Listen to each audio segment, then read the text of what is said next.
एक सत्संगी भाई ने बताया कि एक माह के सत्संग का प्रभाव। एक सत्संगी भाई ने बताया कि उनको श्री पूज्य चचा जी महाराज के यहाँ आते जाते हुए 1 महीना हुआ था कि वह अपने कुछ मित्रों के साथ एक हठयोगी महात्मा से मिलने गए। उस रोज उनका गीता के ऊपर प्रवचन होने वाला था। उन सत्संगी भाई को पहले ही से मालूम हो चुका था कि किसी दूसरे महात्मा व सन्यासी के सत्संग में नहीं जाना चाहिए, और अगर किसी तरह फंस जावे तो अपने गुरु का ख्याल एवं ध्यान रखे। अतः उन्होंने वहाँ पर श्री पूज्य चचा जी का ध्यान करना शुरू किया। अकस्मात इनकी आंखें बंद हो गई। वो महात्मा जी लोगों से कहने लगे कि आज तो मेरी तबीयत खराब है, आप लोग प्रवचन कहिए, मैं तो कुछ जानता नहीं हूँ। यह महात्मा पहले अनेक बार प्रवचन कर चुके थे और विद्वान थे। उनका निवास स्थान पहाड़ पर गंगोत्री जी के समीप था। वे घंटों प्राणायाम साधते और समाधि लगाते थे, मगर इस समय ऐसी हारती हुई बातें उनके मुंह से सुनकर इन सत्संगी भाई को ख्याल आया कि इनकी यह हालत शायद मेरी वजह से तो नहीं हो रही है, क्योंकि मैं श्री पूज्य चचा जी के ख्याल में बैठा हूँ। यह सोचकर यह वहाँ से उठकर कमरे के बाहर आए और बरामदे में बैठ गए। उस दिन उनसे बहुत आग्रह किया गया, फिर भी उन महात्मा ने कोई प्रवचन नहीं दिया। जब सत्संगी भाई ऐसा देखकर डर गए यह सत्संगी भाई ऐसा देखकर डर गए कि बिना पूज्य चचा जी की आज्ञा के मैं यहाँ आया और यह हालत हुई। दूसरे दिन सब हाल जाकर चचा जी से डरते डरते कह दिया। चचा जी महाराज कुछ न बोले। बाद में एक पुराने सत्संगी भाई से मालूम हुआ कि आपने उनको तवज्जो दे दी। वह कैसे बर्दाश्त कर सकते थे। केवल 1 माह के सत्संग का ऐसा प्रभाव देखकर यह सत्संगी भाई आश्चर्यचकित रह गए।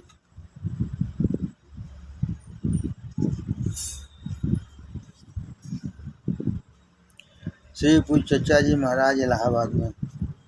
जब श्री पूज्य चचा जी महाराज इलाहाबाद में श्री भोलानाथ भल्ले एसपी के बंगले पर ठहरे हुए थे, इलाहाबाद यूनिवर्सिटी के डॉक्टर सईद साहब MA PhD पधारे। पूज्य चचा जी महाराज से वार्तालाप होने लगी। पूज्य चचा जी ने किसी प्रसंग के सिलसिले में बताया कि जो ज्ञानी है सो अज्ञानी है और जो अज्ञानी है सो ज्ञानी है। इस पर डॉक्टर साहब ने शंका की। उनको समझाने के लिए आपने कई संस्कृत के श्लोक पढ़कर बताया, उत्तर मीमांसा में ऐसा लिखा है। सुनकर सबको आश्चर्य हुआ कि महाराज जी तो अरबी फारसी के विद्वान हैं, संस्कृत के श्लोक का हवाला कैसे दे रहे हैं। उस समय उनका मुखमंडल जगमगा रहा था और तेजोमयी धार की किरणें फूट रही थीं। निर्गुण निराकार ब्रह्म की यह इस सगुण साकार लावण्यमयी छवि की सुंदरता को देखकर जी यही चाहता था कि लालसा है दिल में प्यारे, मैं तुझे देखा करूं, तू मुझे देखे न देखे, मैं तुझे देखा करूं। उस दिन डॉक्टर सईद साहब बहुत संतुष्ट रहे और अगले दिन भी पधारे। राम सदा सेवक रुचि राखी। श्री बाबू सूरज प्रसाद जी पेशकार श्री चचा जी को सदा आए हुए पत्र सुनाया करते थे और उन्हीं के द्वारा श्री पूज्य चचा जी उत्तर लिखाया करते थे। एक सज्जन ने बताया कि एक दिन पूज्य चचा जी महाराज किसी को हिंदी में पत्र लिख रहे थे। यह देखकर उन सज्जन को बड़ा आश्चर्य हुआ। महाराज तो हिंदी जानते भी नहीं हैं, फिर हिंदी में पत्र कैसे लिख रहे हैं। उन्होंने श्री पूज्य चचा जी से पूछा, आप तो हिंदी में लिख रहे हैं। पूज्य चचा जी ने कहा, एक बहन का पत्र आया है, उसमें लिखा है कि आप अपने हाथ से जवाब दें। ईश्वर पर पक्का भरोसा। परम पूज्य चचा जी जब अलीगढ़ तहसील जिला फर्रुखाबाद में थे। उस समय श्री डॉक्टर साहब अपने 4-5 सत्संगियों के साथ पधारे। उन दिन कभी कभी फाके की भी नौबत आ जाती थी। उस दिन भी पूज्य चचा जी के यहाँ खाने को कुछ नहीं था। पूज्य चचा जी तो ईश्वर के अनन्य भक्त थे ही, सदा उन्हीं के चिंतन और भजन में लगे रहते थे। सुबह से पूजा शुरू हुई, आखिर पूजा भी कब तक होती। उसके बाद आपने गाना शुरू किया, जिसमें सबके सब मस्त होकर झूमने लगे और तन्मय हो गए। जब दोपहर को लगभग 1 बजा तो पूज्य चाची जी ने अंदर से कहलवाया कि भोजन तैयार है। इतना सुनते ही फौरन पूज्य चचा जी ने कहा, हाँ जाओ, सब लोग भोजन कर लो। जब सब लोग भोजन से निवृत्त होकर बाहर आए, तब आप भोजन करने गए। भोजन करते समय पूज्य चाची जी से पूछा, यह कहाँ से लाई। पूज्य चाची जी ने कहा, आप हर बात भूल जाते हैं। पड़ोसी का नौकर सब सामान दे गया और कह गया कि पूज्य चचा जी ने रुपया दिया था। पूज्य चचा जी चुप रहे और मन ही मन ईश्वर को लाख लाख धन्यवाद दिए। भगवान श्री कृष्ण जी गीता में कहते हैं,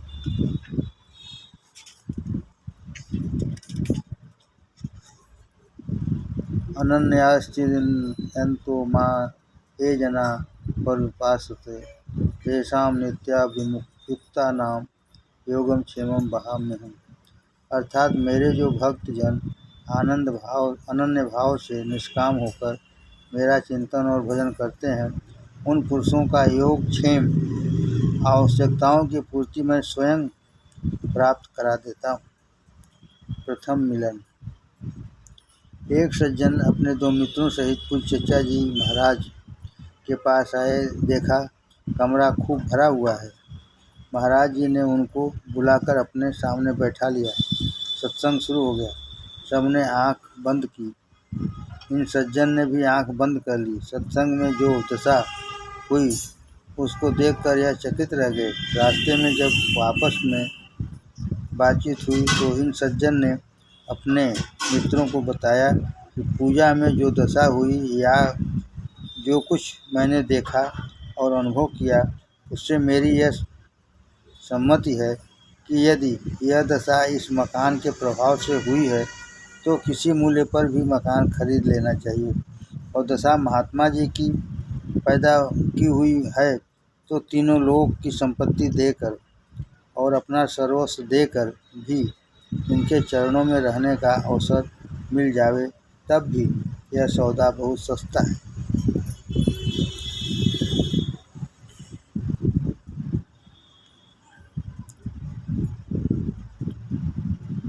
उनके मित्रों ने कहा, आप समझे नहीं। हम तो आंखें खोल खोल कर कई बार देखते रहे कि महात्मा जी कभी आंख बंद कर लेते हैं तो कभी खोल लेते थे, और अन्य कई लोगों की भी यही दशा थी। अतः कोई विशेषता नहीं है, आप ठीक समझे नहीं। इस पर इन सज्जन ने कहा, मेरी भूल नहीं है। जो कुछ शास्त्रों के द्वारा हमने पढ़ा था, अनुभव किया है, वह यह कि 4 अवस्थाएं होती हैं, जागृत, स्वप्न, सुषुप्ति और तुरीय। जागृत और स्वप्न में तो आगे थे ही, और सुषुप्ति से भी आगे थे, क्योंकि सुषुप्ति में ज्ञान नहीं रहता, किंतु यहाँ पर तो ज्ञान था। जो कुछ वाणी से कहा जा सकता है वह यह कि सतनाम ईश्वर का है, वह सदा एक रस विद्यमान रहता है और चित्त ज्ञान को कहते हैं, और जो उस समय विद्यमान था और साथ ही अपूर्व आनंद का अनुभव हो रहा था। इस प्रकार सच्चित आनंद स्वरूप ईश्वर के दर्शन हैं। आगे जो कुछ देखा वाणी का विषय नहीं, अनुभव गम्य है। मैं तो भाई बिक चुका, दिल का सौदा हो गया और मैं भी सौदाई हो गया। इन सज्जन ने बताया कि मैंने बहुत बड़े बड़े महात्माओं हठयोगियों के दर्शन किए हैं और सत्संग का सौभाग्य प्राप्त किया है और 18-18 घंटे की समाधि लगाने वाले प्राणायामी योगियों को देखा है, किंतु यह दशा तो दूसरे में उत्पन्न कर दे, ऐसी महात्मा देखने में और न सुनने में आए हैं। इसी प्रकार श्री चचा जी महाराज कभी कभी जिज्ञासुओं को उच्च से उच्च स्थानों की सैर करा दिया करते थे। अनोखा आलाप। जाड़े का मौसम था। रात में 10 बजे का समय था। सभी सत्संगी भाई अपने घर जा चुके थे, तो चचा जी महाराज के छोटे सुपुत्र श्रीमान भाई साहब ज्योतिर्मोहन जी उन दिनों तबले का अभ्यास किया करते थे। बैठक में कुछ चचा जी महाराज एवं उनके छोटे सुपुत्र के सिवाय कोई दूसरा नहीं था। कुछ चचा जी ने एक गजल आलापना शुरू की। अजीब समा बंधा हुआ था। प्रेम वर्षा खूब हो रही थी।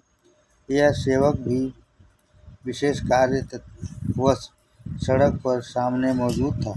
प्रेम का रस की एक छींट इस पर भी पड़ी। सराबोर हो गया और अपनी सुध बुध भूल गया। प्रयत्न करने पर भी वह गजल तो याद न रही, उसका एक शेर याद रहा।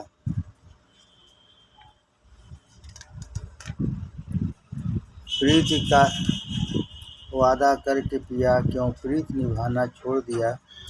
वह महर की अखियाँ फेर लईं, दमदम का आना छोड़ दिया। सूफियों का जलसा।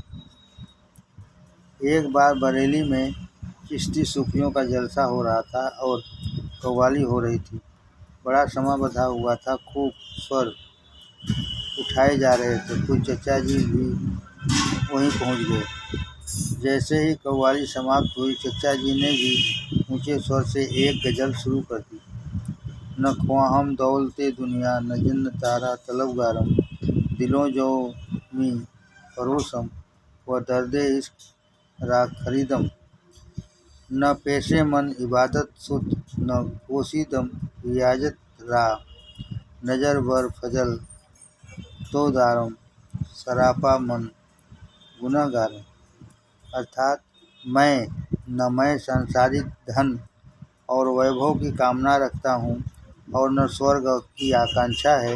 दिल और जान को बेचता हूँ और उसके बदले में प्रेम की पीड़ा का ग्राहक हूँ। मुझसे न तो भक्ति बन सकी है और न मैंने तप ही किया है। मैं सर से पैर तक पापी हूँ। तेरी दया और कृपा का भरोसा है।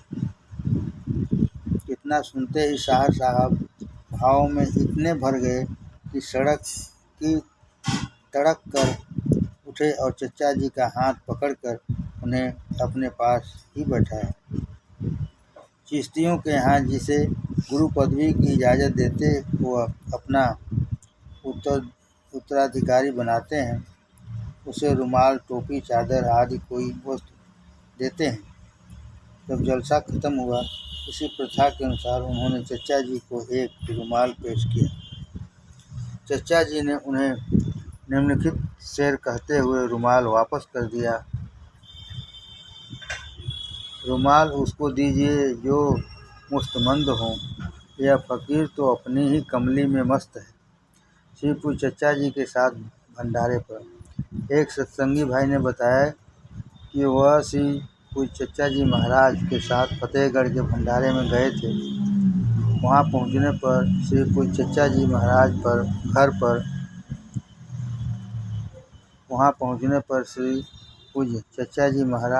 घर पर ठहरे और सब सत्संगी भाई समाधि पर ठहरे। चूँकि जनाब पेशकार महात्मा प्रभुदयाल जी इन सत्संगी भाई से अधिक प्रेम करते थे, ये उन्हीं के साथ समाधि पर ठहरे। सुबह श्री पूज्य चचा जी महाराज ने इन सत्संगी भाई से पूछा, रात कहाँ रहे? इन्होंने उत्तर दिया, समाधि पर रहा। श्री पूज्य चचा जी ने शाम होने से पहले ही इन सत्संगी भाई से कह दिया, आज यहीं सोइएगा। अतः ये रात को श्री पूज्य चचा जी के पास ही सोए। रात को श्री पूज्य चचा जी महाराज 11-12 बजे लेट गए। यह सत्संगी भाई भी सो गए। रात की 1 बजे आँख खुली तो उन्होंने देखा कि श्री पूज्य चचा जी महाराज चारपाई पर बैठे हैं। वे भी उठकर बैठ गए। थोड़ी देर बाद श्री पूज्य चचा जी महाराज ने देखा और कहा, आप क्यों बैठे हैं? उन्होंने पूछा, श्री महाराज जी क्या आपको कोई तकलीफ़ है? चचा जी कहने लगे, नहीं भाई, और लेट गए। इन सत्संगी भाई को 3 बजे फिर आँख खुली। उन्होंने श्री चचा जी को बैठे देखा। ये भी उठकर बैठ गए। थोड़ी देर बाद श्री महाराज ने फिर पूछा कि भाई आप क्यों बैठे हैं? मेरा तो ज़्यादा देर लेटने से दम फूलने लगता है, इसलिए कभी लेट जाता हूँ, कभी बैठ जाता हूँ। अतः सत्संगी भाई को लिटा दिया और आप बैठे रहे। सत्संगी भाई ने देखा कि पूज्य चचा जी महाराज रात भर जागते रहे। जब सबके जागने का समय हुआ तब 4 बजे लेट गए और सबके साथ 5 बजे उठ बैठे। यह थी श्री पूज्य चचा जी की रातचर्या। ये सत्संगी भाई पूज्य चचा जी के पास 2 रातें रहे और इन्होंने देखा कि पूज्य चचा जी महाराज रात भर भाइयों के लिए इसी तरह दुआ मांगते और गायबाना तवज्जो देते रहे। जिस रोज़ सवेरे चलने को थे, श्री पूज्य चचा जी महाराज ने सुबह ही तड़के सबको इजाज़त दे दी कि अब आप सब लोग जाग जाओ। सुबह 6:30 बजे गाड़ी चलती थी। सिवाय 2 आदमियों के सबको इजाज़त दे दी। इन 2 आदमियों में से सत्संगी भाई भी थे। बहुत देर तक इंतज़ार करते रहे कि अब इजाज़त दें। सामान बांध रखा था और पूछने की हिम्मत नहीं पड़ी। करीब 9 बजे दिन के चूँकि भंडारा खत्म हो चुका था, सब लोग अपने अपने काम पर चले गए। श्री पूज्य चचा जी महाराज को दिल के दर्द का दौरा हुआ। उस समय सिवाय इन 2 आदमियों के और कोई वहाँ नहीं था। घंटे 1.5 घंटे के बाद दर्द बंद हो गया और फिर चचा जी ने करीब 11-12 बजे भोजन किया। उसके बाद फिर आराम किया। आराम से उठने के बाद ज़रूरियात से फारिग होकर श्री लाहा साहब को बुलाया और कहा, मोटर तैयार करो, चलेंगे। 4 बजे आप जब मोटर पर चढ़ने लगे तब इन दोनों सत्संगी भाइयों को हुक्म दिया, आप तांगा मंगवाइए और स्टेशन जाइए। दंगों के दिन थे। स्टेशन पर आकर मालूम हुआ कि कानपुर में तो आज कर्फ्यू लग गया है। खैर गाड़ी में सवार हो गए। गाड़ी 9-10 बजे कानपुर पहुंचती थी। इन दोनों में तय हुआ कि एक साहब का मकान माल रोड पर है, वहाँ कर्फ्यू नहीं लगता, इसलिए दूसरे साहब भी उनके यहाँ रात भर सोएंगे और सुबह अपने घर चले जाएंगे। मगर श्री पूज्य चचा जी की कृपा देखिए कि इत्तेफाक से गाड़ी जरीब की चौकी के पास रुक गई और दूसरे साथी ने कहा, देखते क्या हो, गाड़ी तुम्हारे लिए रुकी है, जल्दी उतर जाओ और सामान तुम्हारे यहाँ कल पहुँचा दूँगा। यह सत्संगी भाई उतर पड़े और जब सड़क पर आए तो देखा एक खाली रिक्शा खड़ा हुआ था। रिक्शे वाले से पूछा, भाई खाली है? उसने कहा, जी हाँ खाली। आनंद बाग चलोगे? जी हाँ। रिक्शा वाले ने उत्तर दिया और पूछने पर बताया, 2 आने पैसे लेंगे। यह सत्संगी फौरन बैठ गए और न किसी ने कर्फ्यू पूछा न कुछ। चचा जी की दया व कृपा से सुरक्षित घर पर आ गए। देखा आपने श्री पूज्य चचा जी महाराज भाइयों का कितना ख्याल रखते और कदम कदम पर उनकी सहायता करते रहते थे और आज भी करते हैं। श्री पूज्य चचा जी महाराज के पत्र 13/1/44। जनाब मन तस्लीम, आप ईश्वर के भरोसे रहकर अपने सब काम काज करते रहा करिए और जो काम बतलाया गया है उसको समय के ऊपर करते रहा कीजिए। 27/4/44। मैं ईश्वर से आपके बारे में प्रार्थना करता हूँ कि वह जैसा उचित समझेगा करेगा। आपको जो काम बतलाया गया है उसे आप ठीक समय पर करते रहें, मन लगने न लगने का कोई ख्याल न करें। 8/9/44। जो कुछ ईश्वर करा दे वही ठीक है, कोई हर्ज नहीं। जो ईश्वर को मंजूर है वही होगा। 21/11/44। आपने जो लिखा कि पूजा में ख्याल बहुत आते हैं, सो इसकी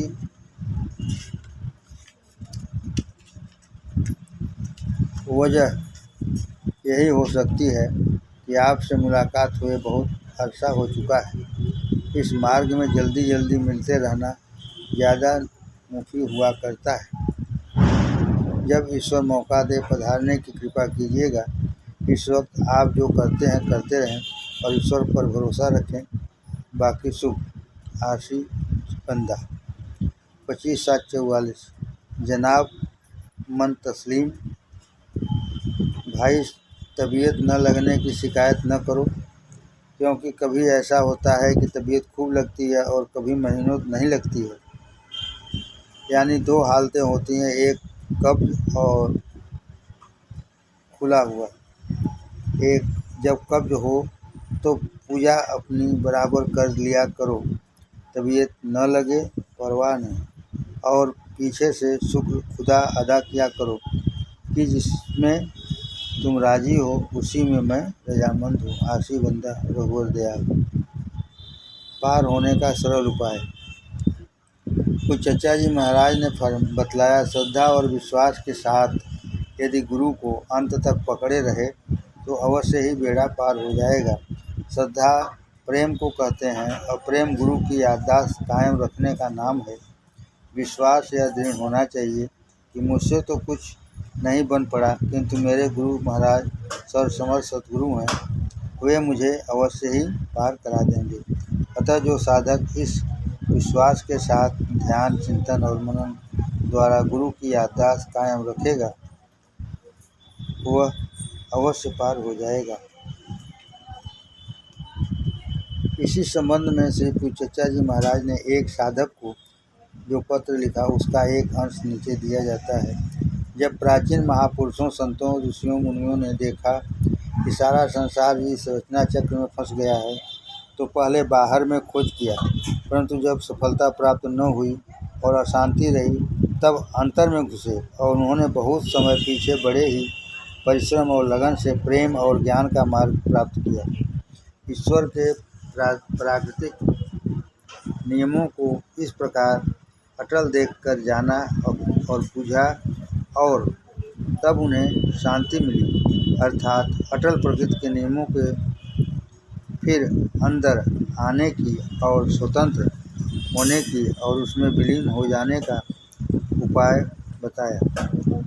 उन्होंने 7 लोक बतलाए। प्रथम मृत्युलोक, द्वितीय कामलोक, तृतीय स्वर्गलोक, चतुर्थ सूर्यलोक, पंचम जनलोक, छठे तपलोक, 7वां सतलोक। अब विचार कीजिए कि कर्म जो कुछ घटते व बढ़ते हैं वह मृत्यु लोक ही में घटते बढ़ते आदि रहते हैं। प्रत्येक प्राणी इन्हीं 3 लोकों में कर्म के वशीभूत होकर घूमता रहता है, अर्थात मृत्युलोक, स्वर्गलोक में विचरता है।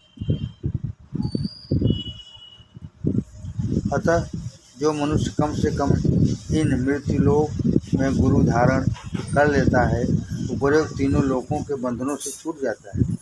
अतः जो मनुष्य कम से कम इस मृत्युलोक में गुरु धारण कर लेता है उपर्युक्त 3 लोकों के बंधनों से छूट जाता है, परंतु शर्त यह रहती है कि जब वह गुरु स्वीकार कर लेता है तो उससे यदि कुछ न बन सके तो जो हालतें व आदतें या विचार जैसे बन गए हैं उनमें कभी कमी न कर सके और अपनी मानसिक स्थिति का सुधार वो अपनी इच्छा व अनिच्छा के कारण न कर सके, परंतु यदि इतनी श्रद्धा और विश्वास उसमें टिका रहे कि कुछ हर्ज नहीं, भले ही मुझसे यदि कुछ नहीं बन पड़ा तो भी मेरे गुरु महाराज वास्तविक रूप में परिपूर्ण, सिद्ध और समर्थ सद्गुरु हैं, वह मुझे अवश्य ही पार करेंगे।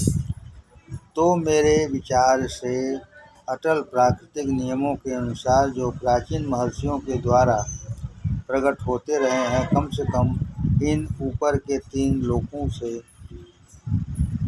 छुड़ाकर श्री गुरुदेव महाराज जी के अनुग्रह से चौथे लोक में परमात्मा पहुंचा देगा। वहाँ भी उसका वही गुरु होगा जो मृत्यु लोक में था। वही गुरु शेष चारों लोकों आदि से पार कराता हुआ अनंत काल के लिए उसमें मिला देगा, जहाँ से आवागमन नहीं होगा। अतः हे भाई, अपने आप को चाहिए कि उनकी याद में श्रद्धा, विश्वास, स्मरण, ध्यान आदि करते रहिए। श्रद्धा का अर्थ प्रेम है। जिसको प्रेम नहीं, कुछ नहीं। प्रेम श्री गुरुदेव की स्मृति को बनाए रखने को कहते हैं। जिसको इतना भी प्रेम प्राप्त है तो वह इस मार्ग पर सीधा लगा है और उसे किसी चिंता की आवश्यकता नहीं। यह प्रेम ही ध्रुव लोकों तक पहुंचा देगा। प्रेम ही मार्ग है, उसके गुरु से धारण करना उचित है। कथनी के पूरे घने होते बांधे तीर, प्रेम बाण जिनके लगे तिनके विकल शरीर। आपके लिए उचित है कि तेरा का विचारों को न विचारिए, क्योंकि मनुष्य में यही बंधन का कारण हो जाया करता है और सदैव के लिए भटक कर अपने अस्तित्व को भूल जाता है और तंग होता है। मोर तोर की रसड़ी बनाए और हंस बांधा संसार, दास कबीरा क्यों बधे जिनके राम आधार। अतः हे भाई, पुरुषार्थ करके श्री गुरुदेव से प्रेम करते रहो, इस संसार में विचरते रहो। वह मालिक हैं और पार करा देंगे, क्योंकि बधे को बधाए छूटे कौन उपाय, कर सेवा निर्बंध की पल में छुड़ाए आए। और यह बात प्रेम से प्राप्त होती है। जहाँ प्रेम तहाँ नियम नहीं और वहाँ न बुध व्यवहार। प्रेम मगन जब मन हुआ कौन गिने तिथिवार। अतः निश्चित होकर जो कुछ आप कर रहे हैं, फल को बिना विचार किए करते रहिए, क्योंकि भगवत परायण पुरुष फल की ओर दृष्टि नहीं करते तथा कर्म पर अधिकार रखते हैं और सर्वदा पूज्य गुरुदेव जी द्वारा उस परमात्मा की समीपता प्राप्त करके उसमें लीन रहते हैं। अपनी ओर निहारिए, औरों से क्या काम, सकल देवता छाड़ के भजिए गुरु का नाम। नोट: गुरु के नाम से तात्पर्य गुरु का बताया हुआ नाम, उसको प्राप्त करने का साधन लय होगा ही।